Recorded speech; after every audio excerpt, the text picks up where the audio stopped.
اعوذ باللہ من الشیطان الرجیم، بسم اللہ الرحمن الرحیم۔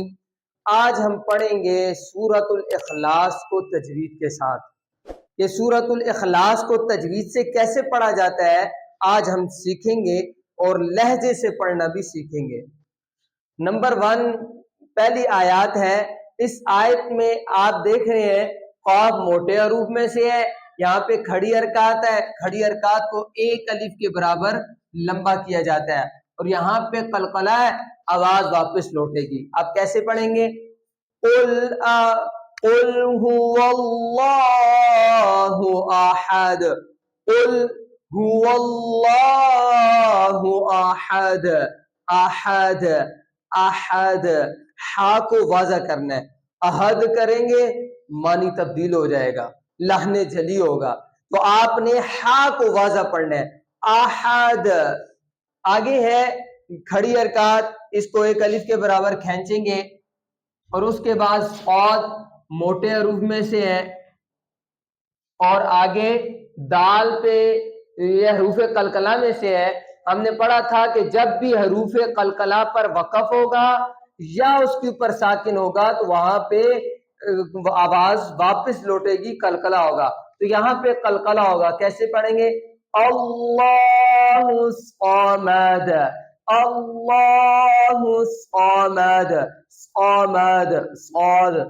اس کے بعد لم یلد، یہاں پہ قلقلہ۔ یہاں پہ ایک اور بات سمجھنے والی ہے، ہم نے وقف کی علامات میں پڑھا تھا کہ جہاں پہ وقف نہیں کیا جاتا ان میں سے ایک علامت یہ لا ہے۔ اب یہاں پہ آپ لم یلد ولم یولد ایسے نہیں کرنا، آپ نے بغیر روکے آپ نے پڑھنا ہے لم یلد ولم یولد، لم یلد ولم یولد۔ یہاں پہ قلقلہ ہوگا، اور یہاں پہ واو مدہ ہے، ایک الف کے برابر اس کو کھینچیں گے، واو ساکن سے پہلے والے حرف کے اوپر پیش ہے، یہاں پہ واو مدہ ہے تو ایک الف کے برابر کھینچیں گے، کیسے؟ وَلَمْ يُولَدْ وَلَمْ يَكُنْ لَهُ كُفُوًا أَحَدٌ۔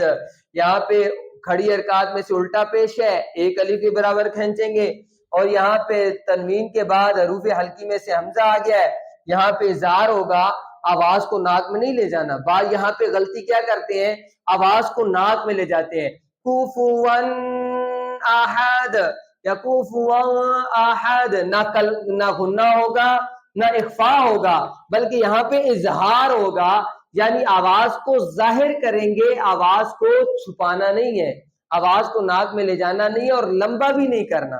کیسے پڑھنا ہے؟ کفواً احد، کفواً احد، احد احد۔ تو یہ ہوگی ہماری سورۃ الاخلاص۔ میں ایک دفعہ ریوائز کر دیتا ہوں کیسے پڑھنا ہے۔ قل هو اللہ احد، اللہ الصمد، لم یلد ولم یولد وَلَمْ يَكُنْ لَهُ كُفُوًا أَحَدٌ۔ یہ بات ہمیشہ یاد رکھو، لہجہ لگانے کے لیے جو حروف مدہ ہے یا غنہ اخفا ہے، اس پہ آواز کو نا گنگنایا جاتا ہے، تھوڑا لمبا کیا جاتا ہے۔ جیسے دیکھیں لم یلد ولم یولد،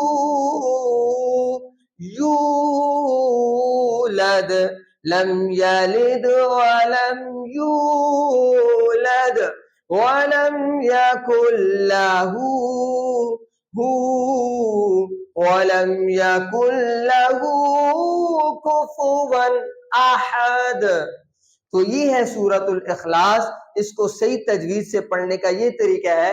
تو اللہ سے دعا ہے اللہ رب العزت ہمیں صحیح تجوید کے ساتھ سورۃ الاخلاص پڑھنے کی توفیق عطا فرمائے۔ وآخر دعوانا الحمدللہ رب العالمین۔